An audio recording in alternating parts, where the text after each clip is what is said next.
and my favorite book is A Confederacy of Dunces, the Pulitzer Prize-winning classic comedy by John Kennedy Toole.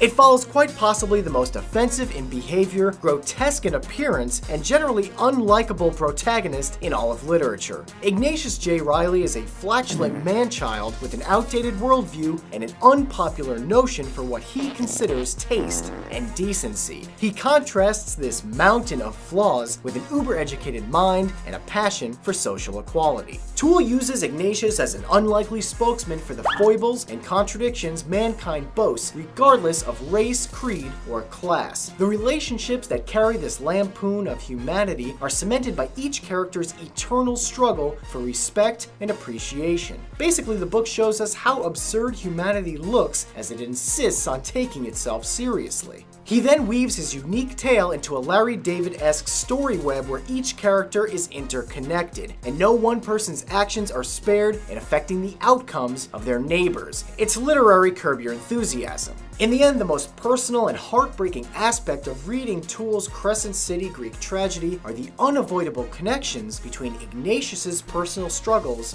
and his own. Toole was seemingly writing for no one, and he spent 2 years trying to publish this book before taking his own life. And Ignatius feels a similar burden. Ignatius's mother, frustrated by seeing her son waste his education by writing for no one, sums up his work as some foolishness nobody never gonna feel like reading. Ironically, Mrs. Reilly's defeatist sentiment is precisely why we should read A Confederacy of Dunces. Being able to relate to Ignatius's feelings of isolationism is where readers either find great humor and enjoyment in the misadventures, or find themselves left out on the grand joke within its message. From my experience, people either really love it or they don't get it. Maybe it's better to be unable to relate to the truth and pain of this hilarious book, which had me laughing out loud countless times, but I'm glad that the world has it for those that do. I've read it 3 times now, and this copy was given to me by a fellow intern at Late Night with Conan O'Brien when we were talking about our love for comedy. The best comedy teaches us a little bit about ourselves, each other, and our places in society. A Confederacy of Dunces is the pinnacle